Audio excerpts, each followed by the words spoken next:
اپنی بیویوں کے لیے زیب و زینت اختیار کرو، میں قربان جاؤں۔ میں تو آپ کو نبی کا دین بتا رہا ہوں، آپ کا تو دین بڑا اوکھا کام، بیوی واسطے چنگے کپڑے پاؤنا اوکھا کام۔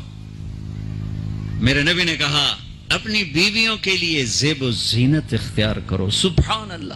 عورتوں سے کہا، واہ واہ، قربان جاؤں، اشارتاً ہمیں مردوں کو صراحتاً، عورتوں کو اشارتاً، اپنی بیویوں کے لیے زیب و زینت اختیار کرو۔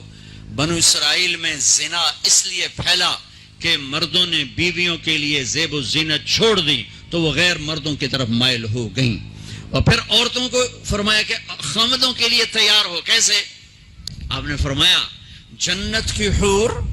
جنت کی حور اپنے خامند کے لیے ایسے تیار ہوگی جیسے ام سلمہ میرے لیے تیار ہوتی ہیں۔ سبحان اللہ، سبحان اللہ۔ ابھی عورتوں نے شادی پہ جانا ہو تو بیچارے مرد دی مصیبت آئی ہوندی ہے، اور ترائے جتیاں تروٹ جاندیاں کپڑے ٹھو ٹھو کے، اور خامند کے لیے تیار ہونا ہو تو انہوں موت پہ جاندی۔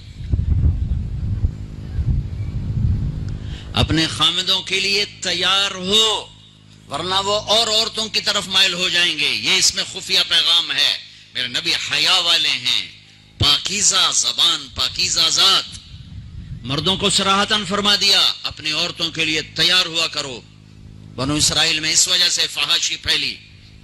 اور پھر اشارت، جنت کی حور اپنے خامند کے لیے ایسے تیار ہوتی ہے جیسے ام سلمہ اللہ کے رسول کے لیے تیار ہوتی ہیں۔